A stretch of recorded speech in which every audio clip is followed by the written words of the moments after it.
जिल्हा परिषदेच्या मुख्य कार्यकारी अधिकारी यांनी अकोला जिल्हा परिषदेच्या बांधकाम विभागाला अचानक दिलेल्या भेटीचा योग्य परिणाम दिसून आलेला आहे। प्रथमतः जिल्हा परिषदेच्या बांधकाम विभागाचा एकमात्र विभाग असून ज्यामध्ये आता अधिकारी कर्मचारी भेटण्यापूर्वी भेटीदाराचा अहवाल लिहिला जात आहे।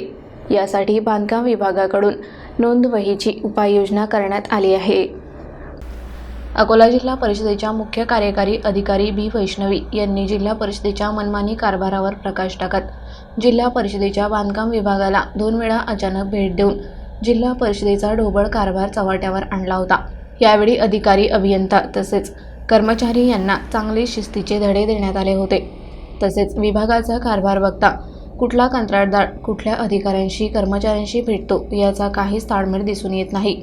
यावर जिल्हा परिषदेच्या बांधकाम विभागामध्ये प्रत्येकाला कंत्राटदारासोबत योग्य नियमानुसार प्रशासकीय कामासंबंधी संपर्क ठेवण्याचे निर्देश मुख्य कार्यकारी अधिकारी यांच्याकडून देण्यात आले होते।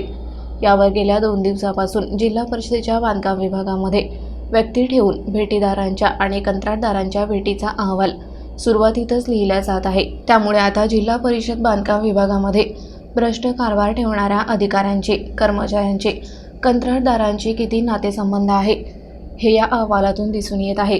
तसेच कुठल्या अधिकाऱ्यांचे सर्वात जास्त कंत्राटदारासोबत प्रशासकीय वेळेवर किती भेटी होत आहेत यावर जिल्हा परिषदेच्या मुख्य कार्यकारी अधिकारी यांचे लक्ष राहणार आहे। तसेच या नोंदवहीची पुढे चालून दखल घेऊन या संबंधितांवर चौकशीची शक्यता जिल्हा परिषदेच्या बांधकाम विभागात वर्तवली जात आहे।